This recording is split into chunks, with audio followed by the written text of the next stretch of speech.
Opinion. A free people need a free press. May 13, 2025. By A.G. Sulzberger. Mr. Sulzberger is the publisher of the New York Times.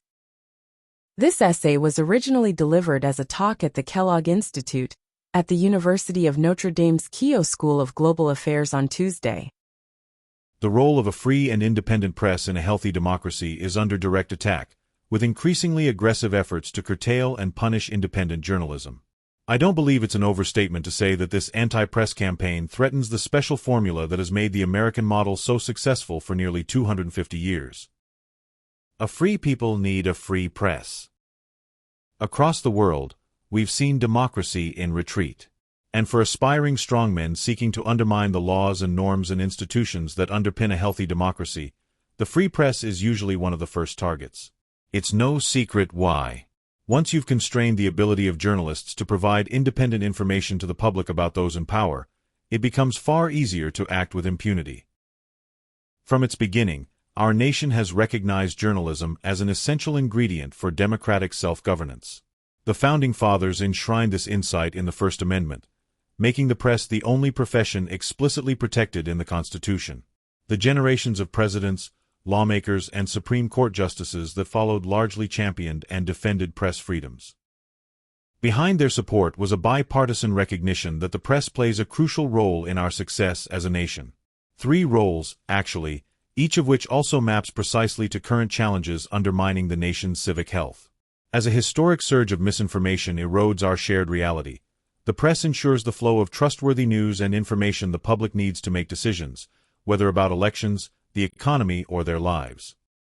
As polarization and tribalism strain our societal bonds, the press fosters the mutual understanding that allows a diverse, divided nation to come together with common purpose. As rising inequality and impunity undermine confidence in the American promise, the press asks the tough questions and exposes the hidden truths that enable the public to hold powerful interests accountable. All over the world, we have seen escalating pressure on the ability of the press to play these roles.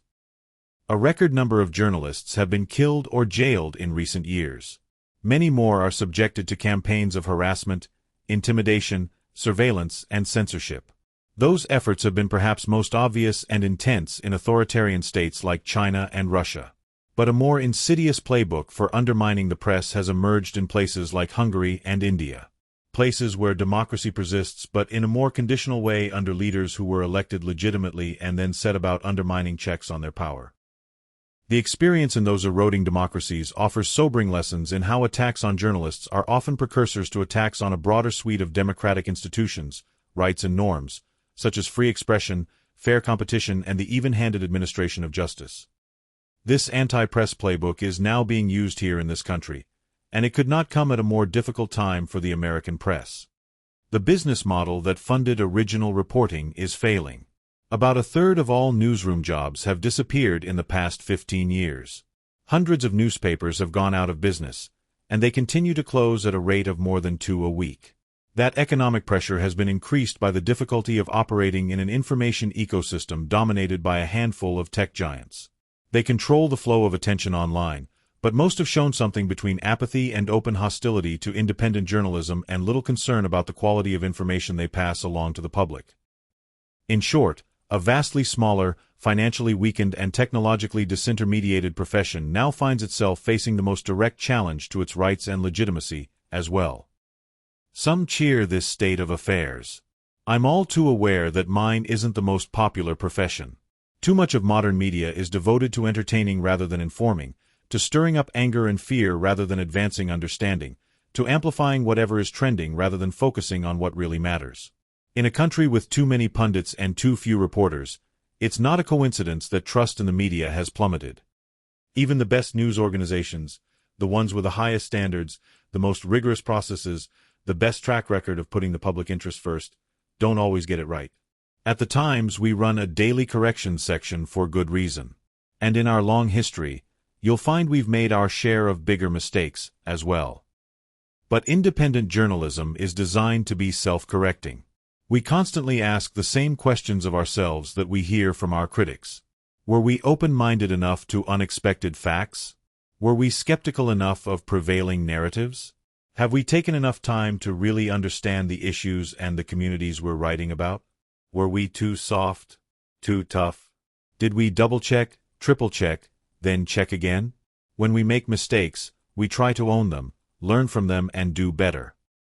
And yet, even with its imperfections, the press remains essential. I want to share a story about the relationship between two illustrious Notre Dame alumni. It offers a model for navigating the natural tensions between power and the press. On one side was the Reverend Theodore Hesburgh, who served as president of Notre Dame for 35 years. On the other side, an ambitious student journalist named Bob Anson, who helped found The Observer, a campus newspaper still going strong. Amid the political and cultural tumult of the mid-1960s, Father Ted, perhaps generously, perhaps hoping to cultivate a friendly voice in the student press, offered the young journalist a standing invitation to drop by the president's office. One might think that, given that access, and the imbalance of power between president and student, Anson would be eager to protect their relationship. But Anson understood the importance of journalistic independence, and he proved unafraid of wading into the most contentious campus issues. For Father Ted, The Observer became a persistent headache, one that went so far as to call for his resignation. For Anson, the university's frustration with his journalism was so great that he faced calls for his expulsion. The story could have ended with his graduation. But a few years later, Anson was captured by North Vietnamese soldiers while on assignment for Time magazine. Father Ted helped lead the push to secure his release, even appealing to the Pope for help. Anson would later call Father Ted, "my guardian angel," who moved heaven and earth trying to save my life. Father Ted reached for a different spiritual metaphor. Freeing Anson, he quipped, was like getting the devil out of hell. And sure enough, it wasn't long before Anson was back at Notre Dame, reporting a story that would cast an unflattering light on the university, its beloved football team, and, once again, Father Ted. But Father Ted never lost sight of the value of journalism, even though it challenged public figures such as himself. "You were a student editor," he later told Anson, with whom he maintained a lifelong relationship. "All student editors are trouble. Goes with the territory." The free press may be trouble, but it goes with the territory of a healthy democracy. Even the most cursory read of the news shows that our democracy is undergoing a significant test. Foundational laws and norms are being undermined or swept aside. Rule of law, separation of powers, due process, intellectual freedom. And the press is far from the only American institution that finds itself under pressure. We're seeing direct efforts to go after government agencies, universities, cultural institutions, research organizations, advocacy groups, and law firms. We're even seeing challenges to the authority of Congress and the courts to serve as a check on executive power. Like all of those institutions, the free press is imperfect. And like all of those institutions, the free press is a load-bearing pillar in a free society. In the words of President Ronald Reagan, there is no more essential ingredient than a free, strong, and independent press to our continued success in what the Founding Fathers called our noble experiment in self-government. A subservient press, meanwhile, makes it easier for leaders to keep secrets, to rewrite reality, to undermine political rivals, to put self-interest above public interest, and ultimately to consolidate and cement their power. In the words of the political director for Viktor Orban, the Hungarian prime minister often cited as a model for President Trump, "Whoever controls a country's media controls the country's mindset and, through that, the country itself." Let me pause to say plainly that as a champion of independent journalism, I believe our job is to cover political debates, not to join them.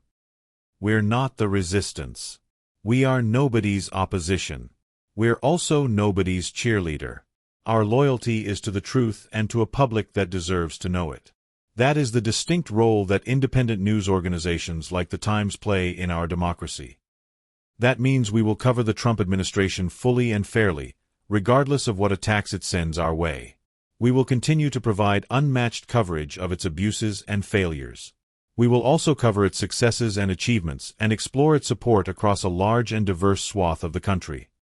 Holding fast to our independence in the face of intimidation is not appeasement or acquiescence, as some would suggest. It's certainly not a form of complicity. It's a refusal to allow ourselves to be pressured by anyone into distorting our mission to follow the facts and bring the public the full story. However, as the steward of a leading news organization, I also have a responsibility to speak out about any efforts by the government to undermine the public's right to know. Over the decades, my predecessors and I have done so under both Republican and Democratic administrations. Those administrations have certainly had their complaints, as well. President Joe Biden and his aides, for example, frequently lashed out at journalists and news organizations who dared to ask questions about his age and fitness, even as they went to historic lengths to avoid unscripted exchanges with reporters. I know this firsthand, because Times journalists reported deeply on these questions and called attention to his evasion of the press. President Biden's White House and his supporters attacked them for it constantly.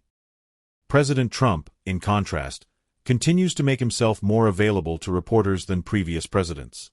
Yet in every other respect, he has taken the naturally tense relationship between the White House and the press to an increasingly combative place. You can see this most clearly in the language he uses. He started with schoolyard insults such as the failing New York Times. That escalated to more direct attacks on integrity, the fake news New York Times. Before long, the president was attacking the Times with the very label Stalin used to justify crackdowns, the enemy of the people. If that was too subtle, soon the rhetoric was ratcheted up to include words that more plainly sit in the criminal code, like treason. Today he's openly musing about jailing reporters and joking about the prospect of prison rape. The publisher, too, he likes to add. Shortly after I stepped into my role as publisher in 2018, I received an invitation to meet with President Trump. Despite his bombastic rhetoric, he is a longtime reader of the Times who loved chatting with our reporters and sending them signed clippings of articles that caught his eye. Removed from the rally stage, he admits to being an admirer of what he's called my newspaper, and a great American jewel, a world jewel. In a civil meeting in the Oval Office and another there that followed, I challenged President Trump directly on his anti-press rhetoric. I told him he should feel free to continue to attack the Times, or me personally, if he liked. The Times wanted no favors. But I did want to make clear his rhetoric was playing a dangerous role in countries where democratic norms were more tenuous. All over the world, power-hungry leaders were greedily interpreting the American president's attacks on the press as a sign that going after journalists was now fair game. You may be unsurprised to hear that my argument did not win the day. Indeed, President Trump professed some pride at having popularized the term fake news. In the years since, more than 70 countries passed laws supposedly aimed at curtailing fake news. In reality, many of them took aim not at misinformation but at independent journalists who dare to provide the public with truthful reporting about the actions of those in power. Since 2016, the number of countries deemed to have a good record of protecting press freedom by Reporters Without Borders dropped by more than half. Effectively, in his first term President Trump exported his anti-press rhetoric to liberal leaders abroad. Those leaders took that rhetoric as permission to develop and implement an aggressive new playbook for cracking down on journalists. Now, in President Trump's second term, this vicious cycle has been completed as the anti-press playbook he helped inspire has been imported back to the United States. That makes this a perilous moment, the shift from words to action. My colleagues and I spent much of the last year studying the tools and tactics of this new anti-press playbook, which range from sowing distrust and normalizing harassment to misusing the civil courts and abusing state power. The overarching aim is straightforward: to undermine the social and financial standing of independent news organizations, to sideline journalists willing to ask tough questions and inform the public honestly, and to elevate media figures willing to echo the party line. If the free press is designed to be a watchdog, the playbook's goal is to tame it so it becomes a lapdog. Consider the fate of Hungary. Prime Minister Orbán's allies now control more than 80% of the country's news outlets, which effectively function as government mouthpieces. The pockets of independence that endure face intense political, legal, and economic pressure. Messaging from pro-government media is so pervasive and so relentless that it's the only thing most people read or hear. Corruption has gone largely unchecked. Businesses operate in an environment where political connections matter most. The rights of disfavored groups are steadily cut back. Yet a badly weakened opposition has struggled to even make these arguments to the public, let alone use them to win elections, because of its limited ability to reach voters through the media.